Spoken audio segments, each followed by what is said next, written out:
In the biting cold of the frontier, where survival is a daily battle, one man dared to defy tradition. His Quonset hut, mocked by others, promised something no other cabin could: warmth when the world outside froze solid. But would it hold up against the brutal elements, or was it just another fool's dream? Before we dive deeper into this incredible story, let us know where you're watching from. And if you're captivated by the ingenuity of frontier survival, don't forget to hit that subscribe button. Tomorrow's episode is even more astonishing than this one. The wind howled across the mountains as Elias Foster stood before his Quonset hut, hands roughened by months of building. A towering structure of corrugated steel and wood, the hut resembled nothing like the log cabins that dotted the landscape. Yet Elias had poured everything into it, every tool, every ounce of energy, every moment of doubt and determination. The settlers in the nearby town had no mercy for him. They ridiculed his choice of materials, laughed at the round shape of the structure, and scoffed at his ideas of modernity. "That thing will never stand a winter," they'd said, shaking their heads and muttering behind his back. Elias, however, wasn't bothered by their jests. They didn't understand. They couldn't see the quiet brilliance behind his decision. He had spent weeks studying every detail of construction in his cabin. While the others had stuck to their boxy log cabins, Elias had ventured into the unknown, opting for a more durable, efficient, and even eccentric design. Most men spent their time carving out a rough shelter, but Elias was determined to craft something that would last and stand against the harshest winters the Rockies could throw at it. With each log he placed, with every nail he hammered, Elias could hear the mocking laughter in his mind. But the work wasn't for them. It was for him, for his survival. It was for a future where no man would need to fear the freezing nights or the biting winds. As the days grew shorter and colder, Elias worked tirelessly, securing every corner, making sure the door fit snugly and the steel roof was sealed tight. He knew he had built something that would endure, something that would prove them all wrong.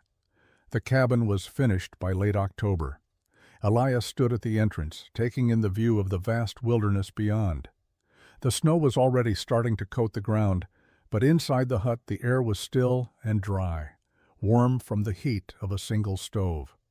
His neighbors had long since finished their traditional cabins, their doors hanging open to the cold winds. The snow would drift into their homes, their fires flickering weakly against the cold. But Elias knew deep down that he had built something that would withstand it all.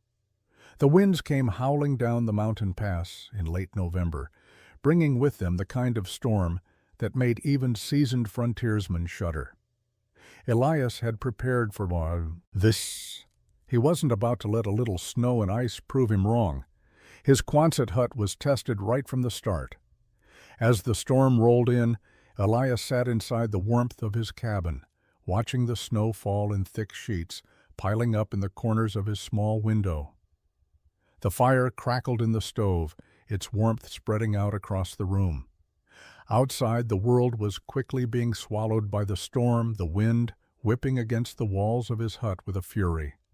He had built it to handle this, but now it would be tested. Late in the evening, just as Elias was preparing to sleep, a loud bang echoed outside. The howling wind had been replaced by something more ominous. He grabbed his rifle and crept to the door, peering through the small glass window. A large, shadowy figure loomed just outside, a grizzly bear, its massive frame blocking out the light of the moon. Elias's heart raced as he stepped back, clutching the rifle tightly in his hands. He had readied his cabin for the worst. He had heard stories of how bears would tear through a cabin's walls in search of food, or worse, a way in. But this wasn't just any cabin. This was his fortress. The bear moved around the outside of the hut, sniffing at the walls and testing the door. Elias held his breath. He could feel the tension in the air, the primal fear of a predator just outside. The wind howled louder, but the hut held firm. The door didn't budge. The walls didn't crack under the pressure.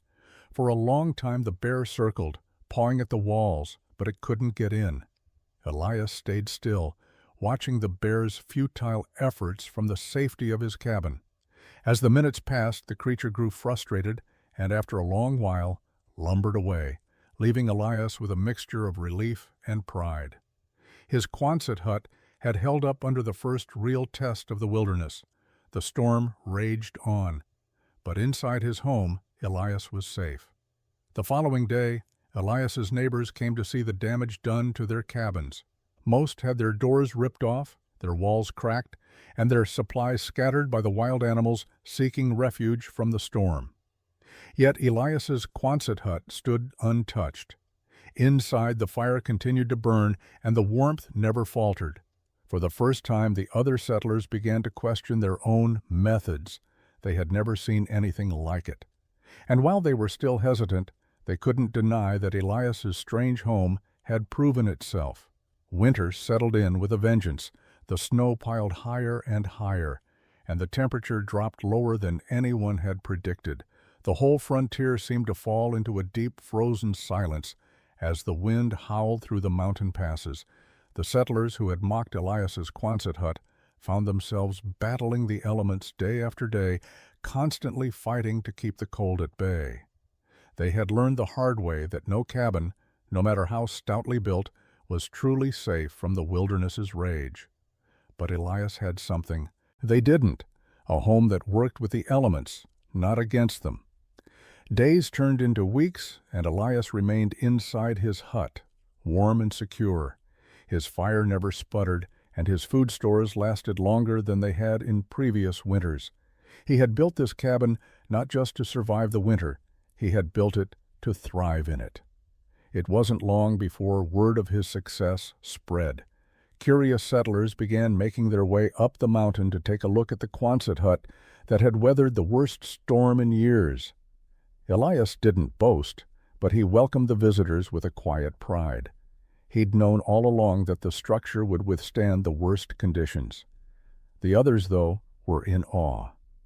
The once dismissive whispers had been replaced with genuine curiosity. But even as his neighbors began to recognize the brilliance of Elias's design, he remained focused. He had never done this for praise. He had done it for survival. And the battle with the elements was far from over. Winter's full wrath had yet to strike. By January, the snow had formed thick drifts, and the air was so cold that even the breath of animals seemed to freeze in mid-air.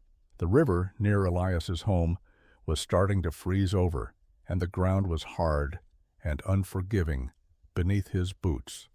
Yet his Quonset hut stood tall against the mountain winds. Elias had built it to survive, and so far it had. But he couldn't afford to get complacent. One night, a fierce blizzard struck without warning. The wind shrieked down the mountain, and the snow came down in a thick, blinding veil. Elias's fire flickered as the wind howled against his walls, but his hut held strong. There was no draft, no leaks, no sense that the hut might fail. But as the storm worsened, Elias noticed something unusual. The walls of the Quonset hut weren't just holding up to the storm. They were deflecting it, channeling the fierce winds away. For hours the storm raged outside.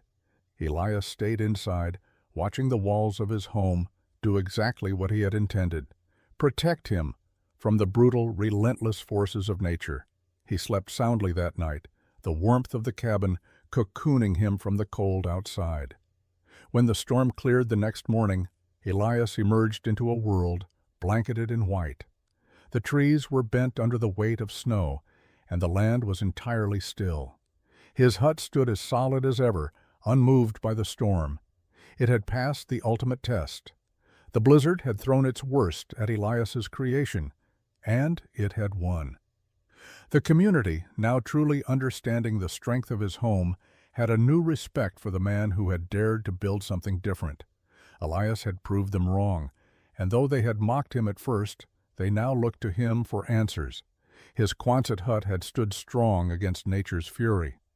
And in the harsh, unforgiving wilderness, that was all that truly mattered. The days after the blizzard seemed quieter, as if nature itself had retreated, giving the world a Brief respite before it struck again, but the winds were always there, just waiting to pick up again. As Elias Foster stood outside his Quonset hut in early February, the mountain air chilled his skin, but inside, the warmth from his stove kept him comfortable. The fire burned steadily, and the cold seemed a distant memory. Word of his cabin's resilience had spread throughout the surrounding communities.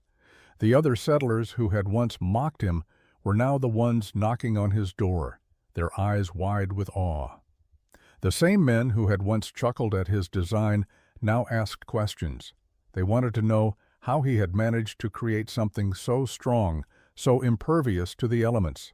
But Elias, ever humble, simply nodded and shared what he had learned. He wasn't interested in becoming a hero, just in surviving. Yet, in a way, survival had made him a pioneer of sorts. That morning, Elias greeted a group of curious settlers who had made their way up the mountain, walking carefully through the snowdrifts toward his Quonset hut. One by one they stepped inside, their faces lighting up as they experienced the warmth and comfort that Elias had built into his home. There were no cracks in the walls, no drafts, no cold seeping through the windows. The cabin, though simple, was a fortress. "I never thought it would work," one of the men, a trapper named Willard, admitted as he rubbed his hands near the fire. "But by God, it's warm in here, warm like no place I've ever been in the dead of winter." Elias simply smiled, his mind already thinking ahead. There was still work to be done, still more to learn. He had no time for boasting. His hut had proven its worth, but the wilderness had a way of challenging even the best of plans. He knew the weather would worsen before it got better. The real test would come when the next storm hit. As the visitors left that afternoon, many of them stayed behind to help Elias with his traps. They weren't just looking for a warm place to rest, they were seeking answers. Elias had unknowingly become a symbol of resourcefulness, the kind of man who could build something that would stand against the harshest elements, a man who had figured out how to survive in a world that demanded resilience. But even as his community embraced him, Elias's mind was still fixated on the future. He knew that just because he had succeeded once didn't mean he had conquered nature. He would have to remain vigilant, testing his home against the ever-changing forces of the wilderness. Spring brought the promise of warmth, but the wilderness could be unpredictable, even in the thawing months. Elias had ventured out on one of his many trapping expeditions, checking the traps along the creek that ran through the valley below his cabin. The snow had begun to melt, and the ground, still frozen, had started to soften. As he trekked back toward his hut that evening, the air thick with the scent of wet earth and pine, Elias noticed something strange. Tracks. They were large. The tracks of a grizzly, easily identifiable by their massive clawed footprints. He stopped and studied the trail carefully. The tracks were fresh, barely an hour old, and they led straight toward his cabin. A cold chill ran down Elias's spine as he continued down the trail. He knew the power of these creatures, having already faced one of their kind in the harshest days of winter. He tightened his grip on his rifle as he neared his hut, the footsteps echoing in his mind. Approaching cautiously, Elias finally reached his cabin. From the distance, he saw the faintest movement near the entrance, the shadow of a large bear sniffing around the walls, testing the strength of his creation. The bear paused at the door, pawing at the heavy logs, then moved to the corners, just as it had done during the storm. Elias's heart raced as he took a deep breath, preparing for the worst. But the bear never got close enough to break through. It pushed at the walls, trying the windows, but the Quonset hut stood firm. The heavy steel roof, the reinforced door, and the immovable corners kept the beast at bay. The bear tested every inch of the structure before. With a frustrated grunt, it turned and disappeared back into the woods. Elias exhaled slowly, his breath forming clouds in the cool air. The bear's failed attempt was a reminder of just how important his work was, but it also brought with it a new feeling: respect. Elias knew that the wilderness could be relentless and that each moment of peace could be fleeting. The Quonset hut had proven its worth once again. Elias had never sought to be a leader. He didn't want fame or fortune. He only wanted to survive, to build a life that could stand against the forces of nature.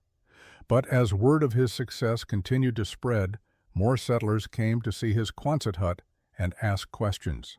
They wanted to understand how it had stood up to the grizzlies, to the storms, and to the harshest winter anyone could remember. Soon, others began building their own versions of his creation. They asked Elias for guidance, and though he was reluctant to teach, he shared the techniques that had worked for him. Over time, the small mountain settlement transformed. What had once been a community of simple log cabins became a place of innovation where settlers no longer simply survived, they thrived. Some of the settlers built their huts larger, while others used Elias's techniques to reinforce their existing homes. Word spread beyond the frontier, reaching settlers from other parts of the country. Slowly but steadily, the Quonset hut became more than just a shelter. It became a symbol of the resilience that was needed to survive the unforgiving land. For Elias, the changes were not just about the hut or the techniques. He had sparked something in others, something that brought hope where it was needed most. The settlers no longer saw themselves as isolated, struggling to survive. They saw themselves as pioneers, building a new world with each nail driven, each log placed. As the days grew warmer, Elias continued his work. He didn't seek recognition for his efforts. His pride came not from the admiration of others, but from the knowledge that he had created something that could withstand anything the wilderness threw at it. By the time the last snowstorm passed in early March, Elias had already begun his preparations for the coming spring.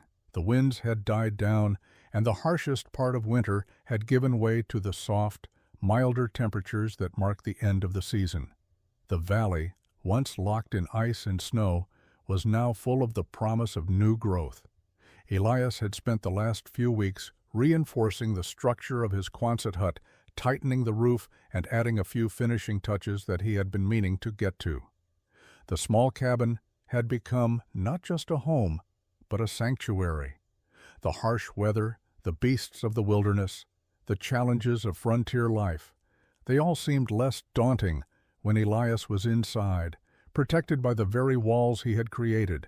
It wasn't long before his neighbors came to visit again. Some had completed their own huts, using Elias's methods, and all of them were eager to hear about the new discoveries he had made. But Elias wasn't interested in showing off.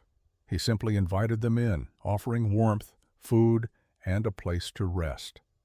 As they sat together, the settlers shared stories of how their homes had withstood the test of winter, how they had faced danger and come out stronger. It was clear that Elias's work had changed the course of their lives. They were no longer just survivors, they were builders, creators, and innovators. And for the first time in a long while, the frontier no longer seemed like a place of desperation. It had become a place of hope, of resilience. Elias stood at the door of his hut, looking out at the sun setting over the snow-covered mountains. He had achieved what he set out to do, not just to survive, but to show others that even the harshest world could be tamed with the right tools and the right mindset. As the night grew darker and the stars appeared overhead, Elias knew one thing for certain. He had built something that would endure, and in the wilds of the Rockies, that was all that mattered. Spring was supposed to be a time of renewal, of calm after the trials of winter, but in the mountains, the seasons had a way of shifting unpredictably. It was late April when Elias experienced the last true test of his Quonset hut, and it came in the form of a storm that seemed to have no end. The morning started clear, the skies bright blue, and the snow melting away slowly, leaving a sheen of water on the ground. Elias had taken the opportunity to head out to the river to check his traps, his mind focused on the familiar rhythm of the work. The sounds of the forest waking up, birds chirping, the rush of water flowing over rocks, the whisper of "wind through the trees," filled the air. But as the day wore on, Elias noticed the change. The wind began to pick up, faintly at first, then building in strength. By mid-afternoon, the calm had been replaced with a wild gust of air. The clouds had begun to swirl, dark and heavy. Elias quickened his pace, his hands tightening around the bundle of furs he had collected. He was not one to be easily rattled, but the wind's sudden shift warned him that something was coming, something bigger than a typical spring squall. The smell of rain mixed with the scent of snow as he made his way back toward the hut. When he reached the clearing, the storm was upon him in full force. The first drop of rain hit his skin like a sharp needle, quickly followed by a torrent. By the time Elias reached the door of his hut, the rain had turned to sleet, driving sideways in the fierce gusts of wind. The temperature had plummeted, and he could feel the chill cutting through his coat. He slammed the door behind him and bolted it shut, rushing to stoke the fire in the stove to ward off the freezing temperatures that quickly infiltrated his home. As the wind howled around the Quonset hut, Elias felt the familiar sense of security. His cabin had withstood everything else the wilderness could throw at it, and it would withstand this. The storm continued to rage through the night, and Elias could hear the wind howling against his cabin, the sound of ice slamming against the steel roof. He checked the windows, then made his way to the door, peeking outside through a small crack in the wall. The snow, mixed with freezing rain, fell in thick sheets, blanketing the earth in a thick layer of white. The howl of the wind was nearly deafening. The world outside had vanished into a frozen, swirling abyss. Elias watched in silence, feeling the weight of the storm bearing down on his cabin. The winds whipped the trees around him, the once strong trunks now swaying under the pressure. It was the kind of storm that could break any cabin, any structure, given enough time. But Elias's Quonset hut was built differently. The reinforced corners and the heavy steel roof were designed to handle this sort of assault. Hours passed in the dark, the howling wind never ceasing. Elias sat by the fire, listening intently for any sign that his cabin might fail. But as the hours stretched on, he realized something remarkable. His hut wasn't just surviving, it was thriving. The wind screamed outside, but within the walls the temperature remained steady. No cold seeped in, no cracks formed in the walls. The fire burned steadily, providing warmth without effort. The storm outside was furious, but inside there was peace. By dawn, the storm had begun to weaken, and the winds subsided. The snowfall had accumulated in drifts around the cabin, and Elias knew he would need to dig out to get back to the traps he had left by the river. But as he opened the door to face the aftermath, he was struck by a sense of awe. The storm had tried to break him, to break his home, but it hadn't succeeded. His cabin had held firm, untouched by the fury of the elements. Stepping out into the aftermath, Elias took a deep breath. The storm had tested him like no other challenge had. And yet his hut had not just survived. It had withstood everything that nature had thrown at it. He could feel the pride swelling in his chest. This was more than just a shelter. It was a symbol of his determination, his ability to face the worst of the wilderness and come out on top. As he made his way through the snowdrifts toward his traps, Elias looked back at the Quonset hut.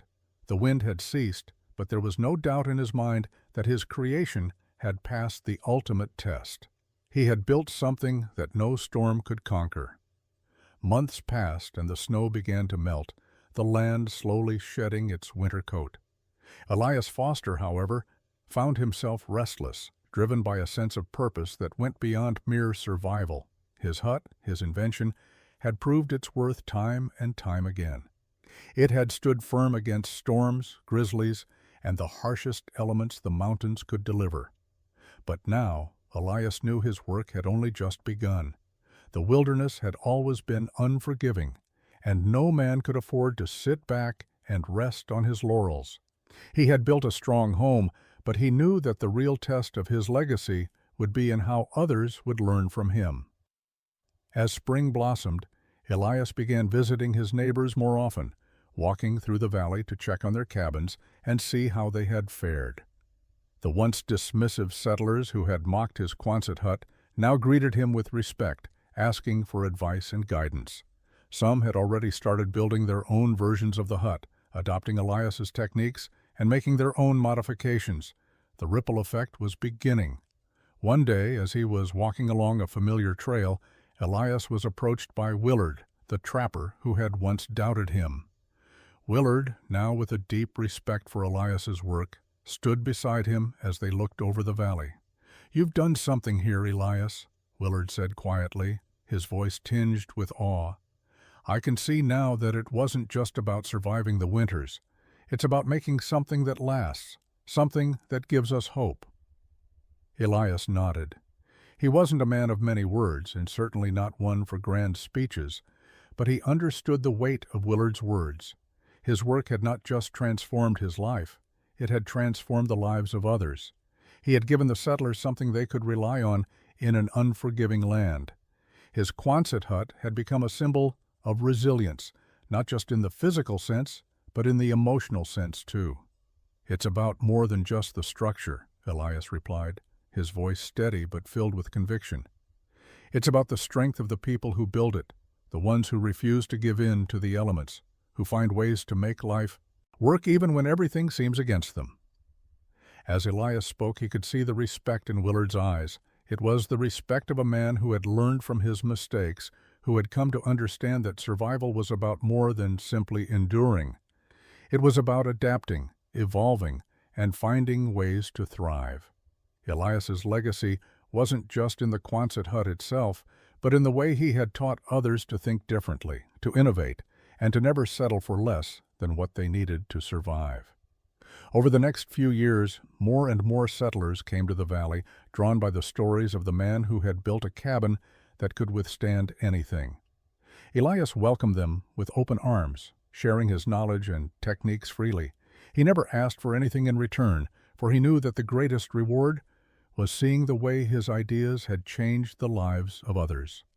As the years passed and the fur trade faded, Elias continued to live in the hut he had built, the one that had proven its worth time and time again.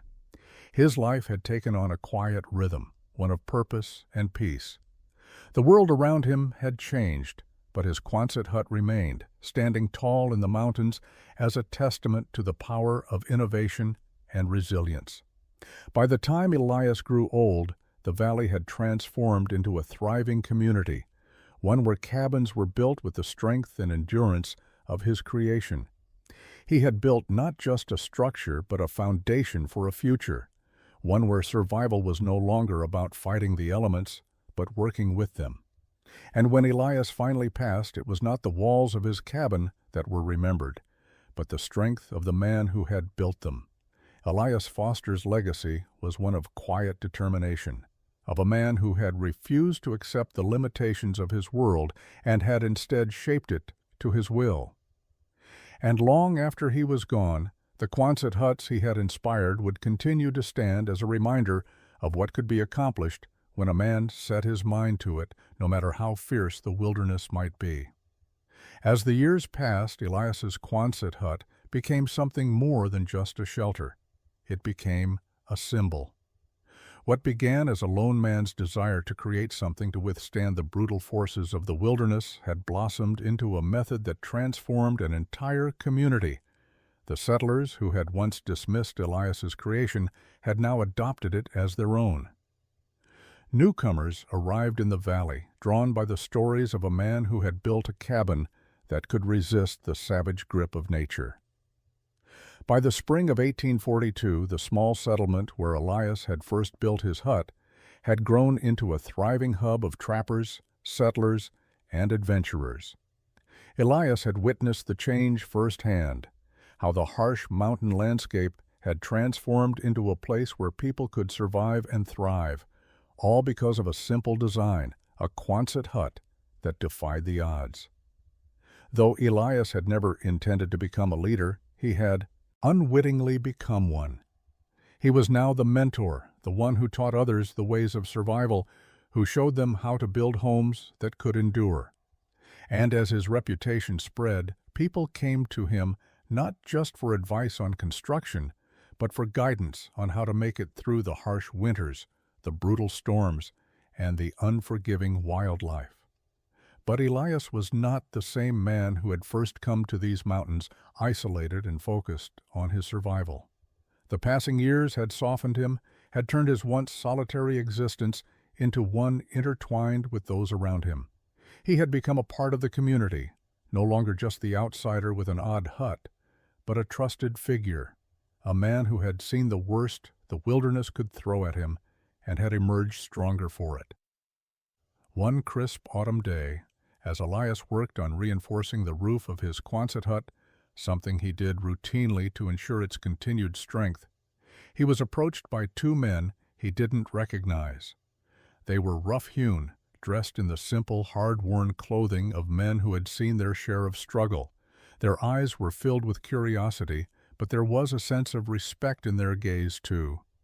"Mr. Foster," one of them said, tipping his weathered hat, "we've heard stories of your cabin.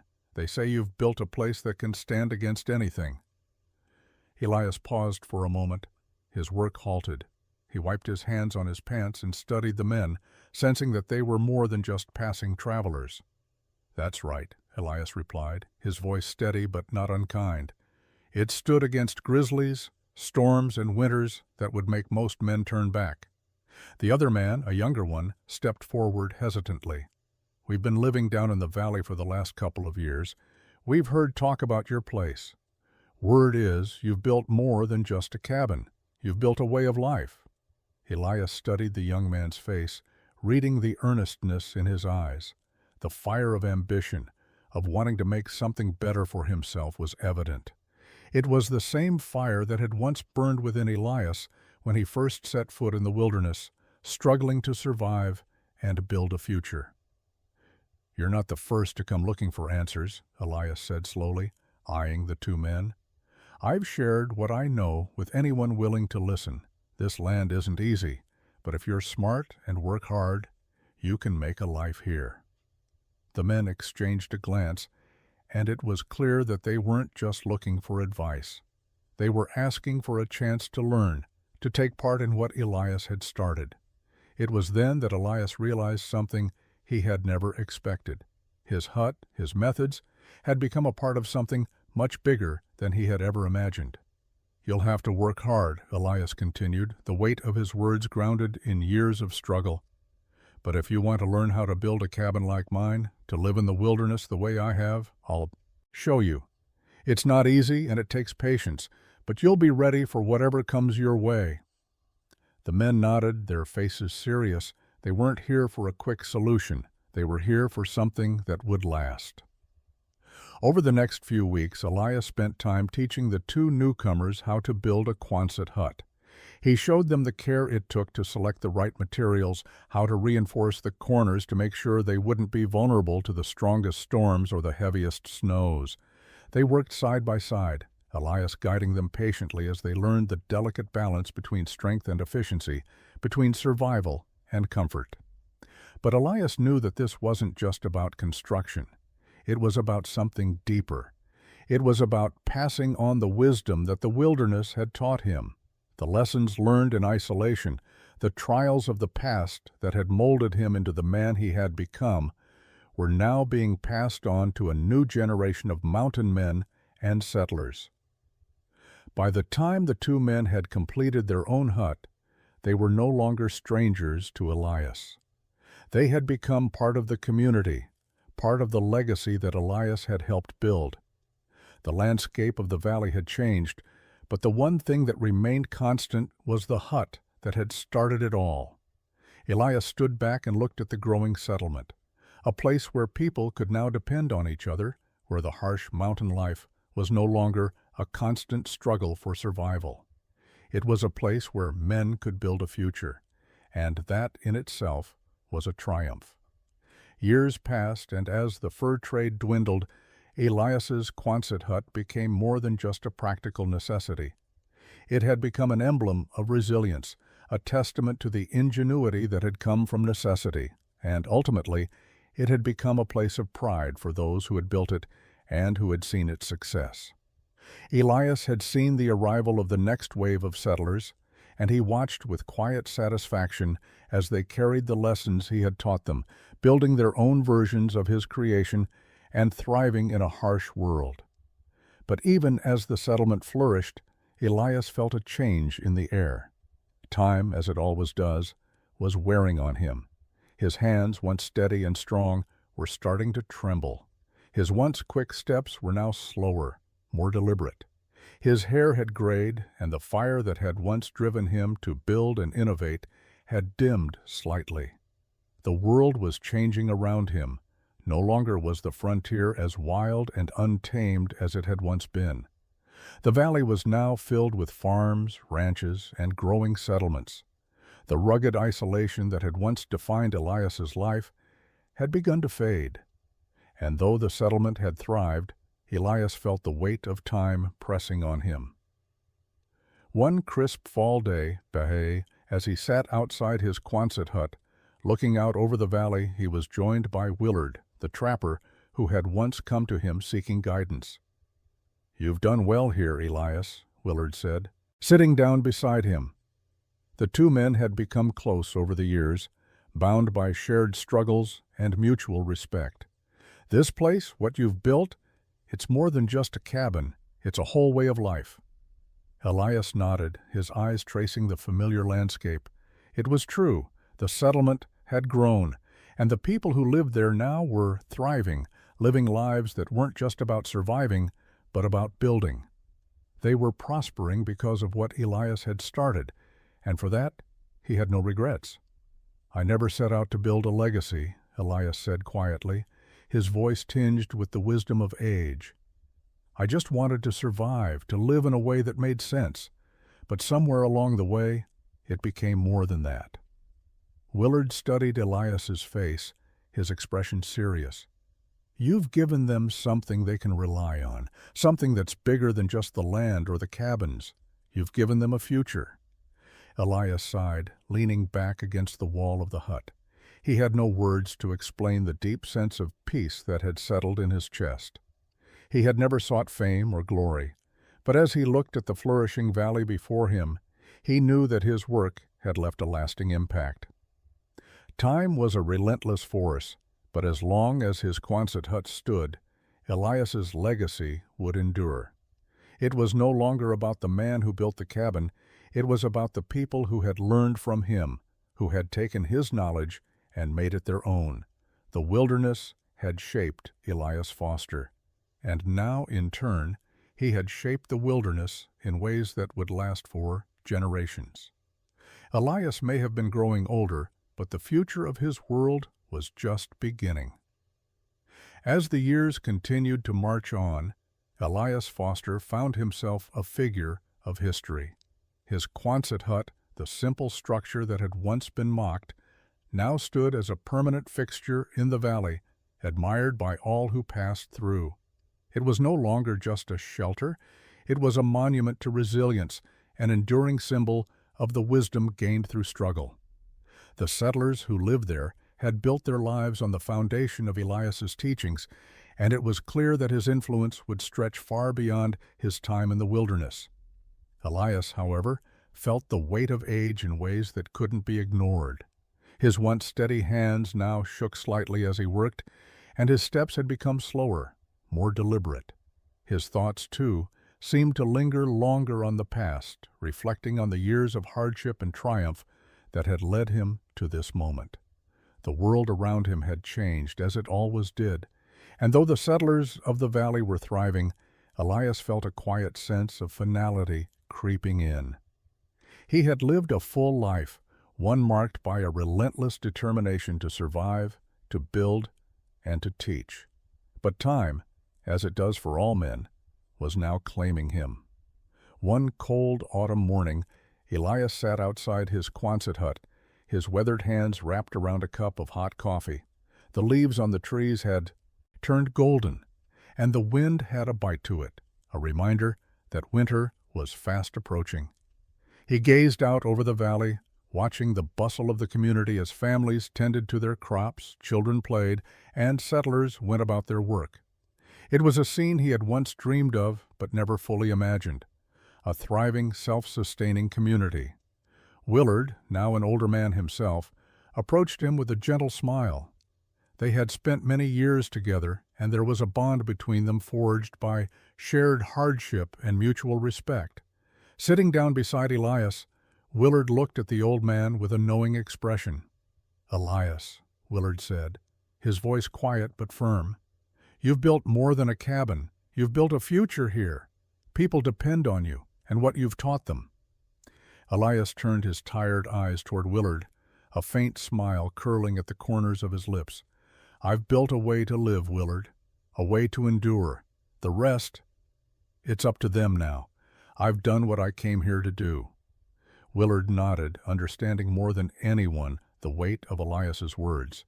It wasn't just about survival anymore. It was about leaving something behind, something that would carry on long after the man who had created it was gone.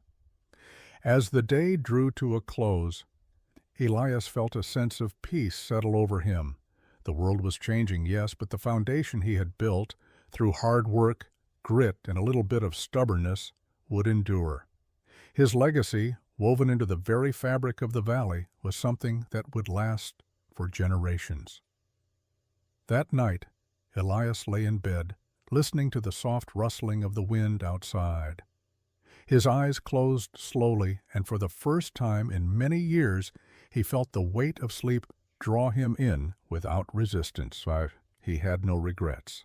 The world had been harsh, unforgiving, and sometimes cruel, but he had endured. He had built, and in the end, that was enough.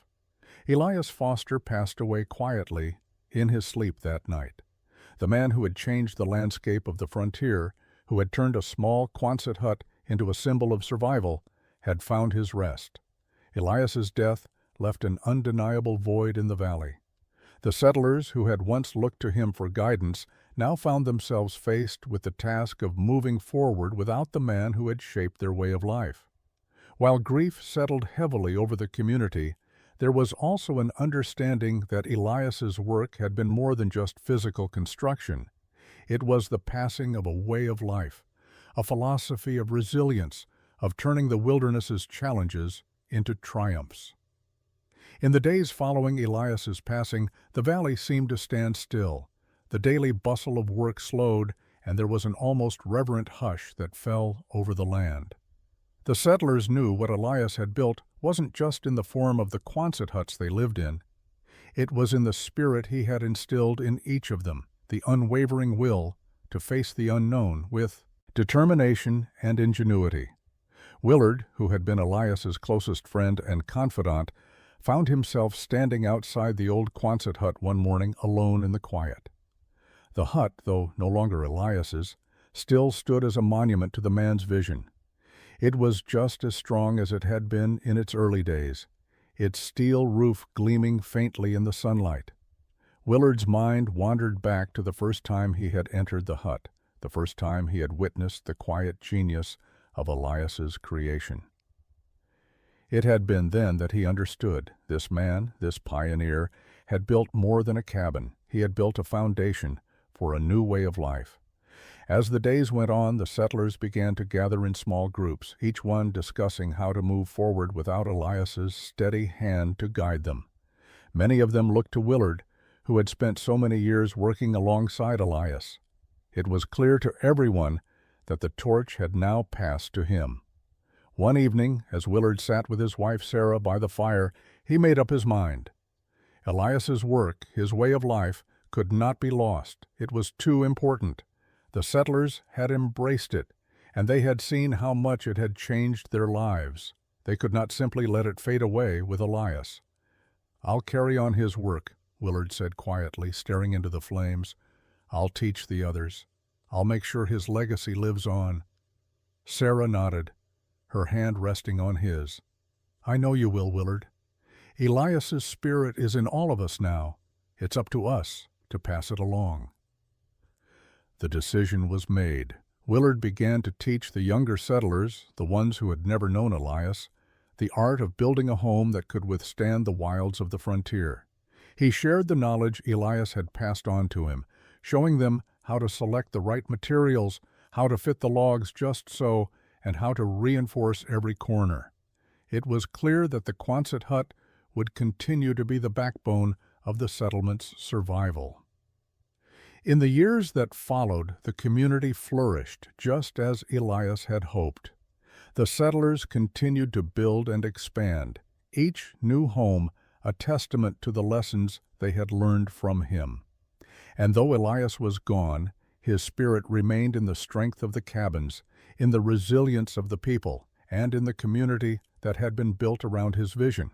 The valley, once a harsh and unforgiving wilderness, was now a thriving testament to the power of human ingenuity and the strength of the human spirit. It was a place where the lessons of Elias Foster lived on, and would continue to live on long after the last of his generation had passed. As time passed, the valley where Elias had first built his Quonset hut became more than just a small settlement. It became a thriving community, one that grew steadily and steadily over the years. What had once been a solitary dream of survival was now a shared vision, passed down through generations. And at the center of it all was the legacy of Elias Foster, whose determination and ingenuity had shaped not just the landscape, but the lives of the settlers who lived there.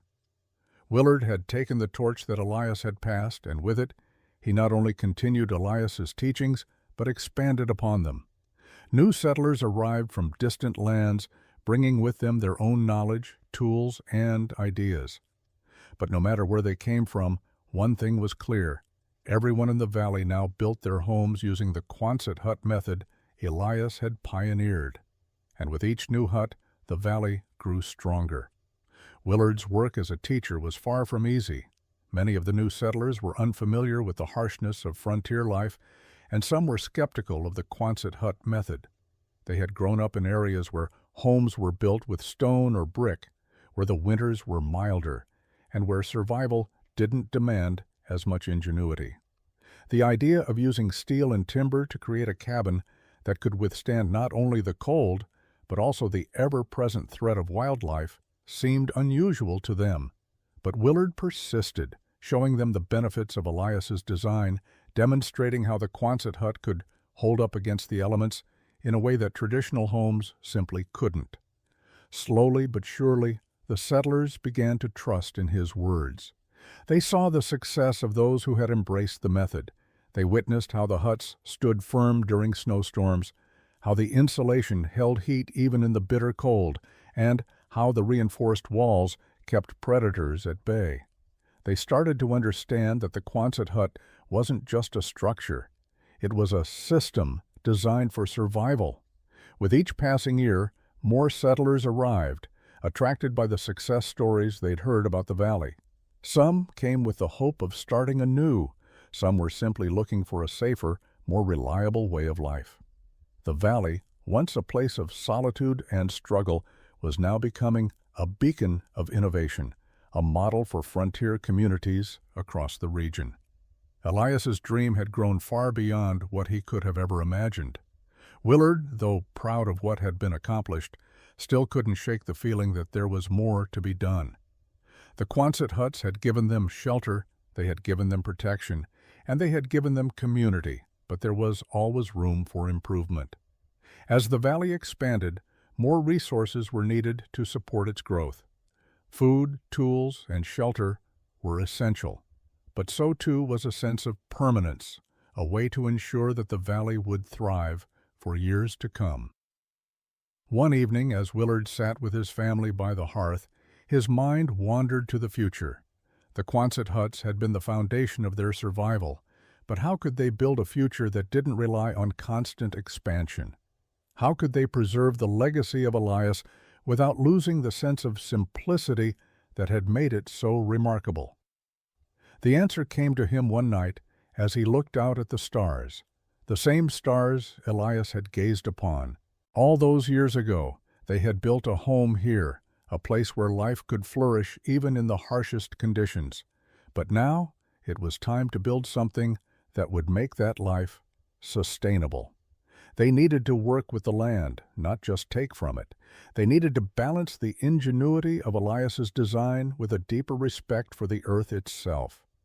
It was then that Willard began the task of creating a more sustainable farming system, one that would allow the valley to feed itself without relying on constant outside resources.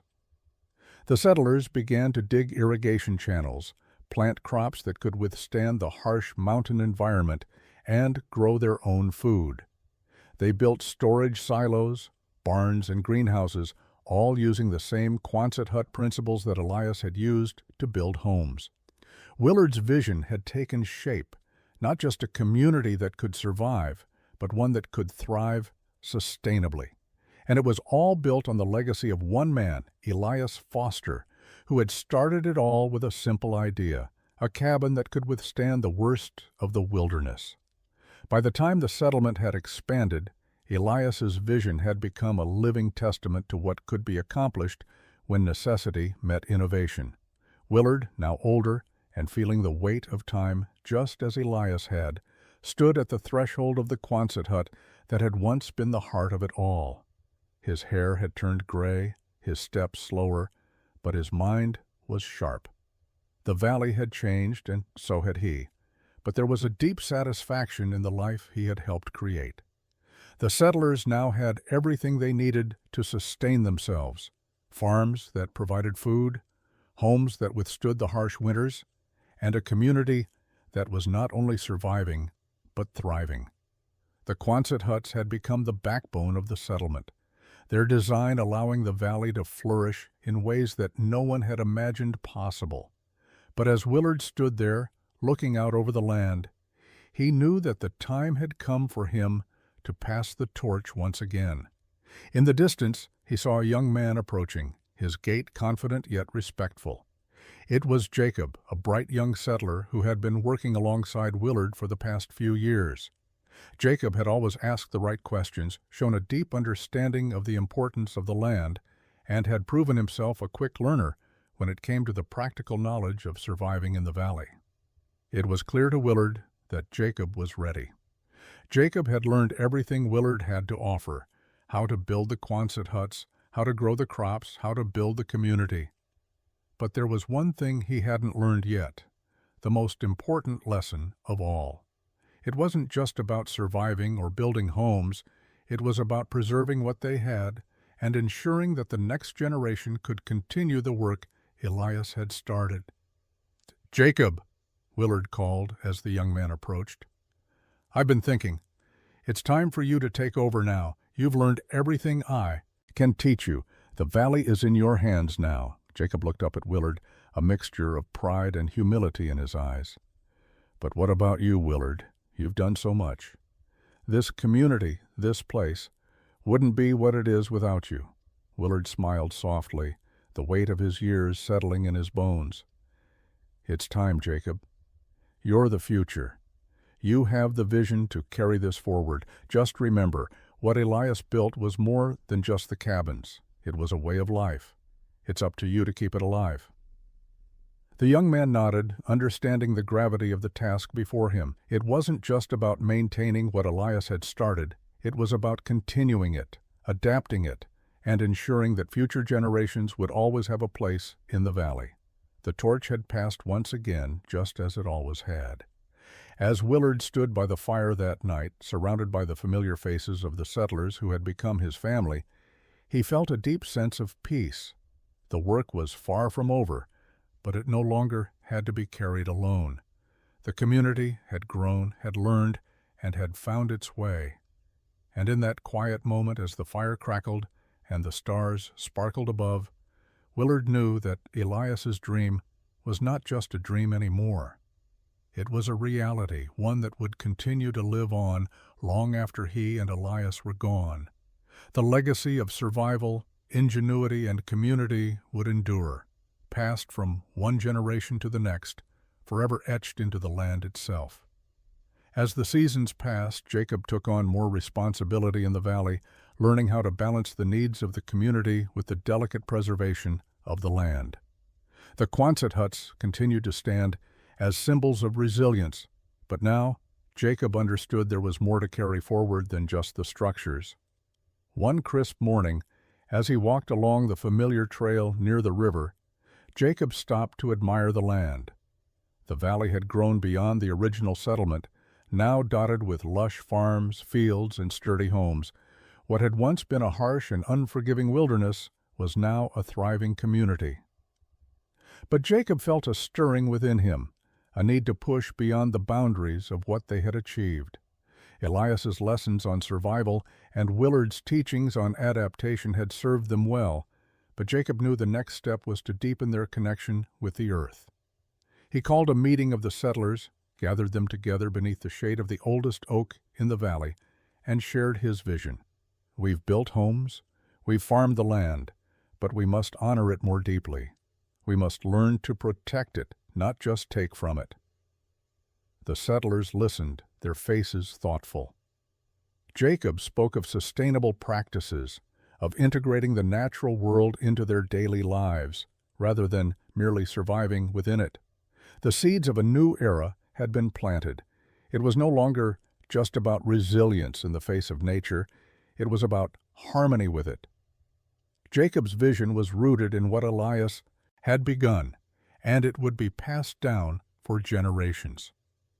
Years later, long after Jacob had taken his place as the heart of the valley, a group of travelers arrived in the valley. They marveled at the Quonset huts and the thriving community. They had heard the tales of the valley's origins, of Elias's unyielding spirit and Willard's dedication. They were amazed at how such a rugged, isolated place had transformed into a prosperous haven. As the travelers walked through the valley, they found themselves standing before Elias's original Quonset hut. The structure, though weathered by time, still stood firm, an enduring testament to the strength and ingenuity of one man's vision. The travelers sat in silence, feeling the weight of history in the air. They could see the legacy of Elias Foster, one man's dream to build, to survive, and to help others do the same, woven into every log, every stone, and every thriving farm in the valley. Though Elias had long since passed, his legacy lived on through every generation that followed. The huts, the community, and the very spirit of the valley continued to stand as proof that with resilience, vision, and hard work, even the harshest lands could become places of hope, unity, and prosperity. And so Elias's legacy endured, an everlasting mark on the land, passed down through the generations, just as the settlers of the valley had passed on the lessons he had taught.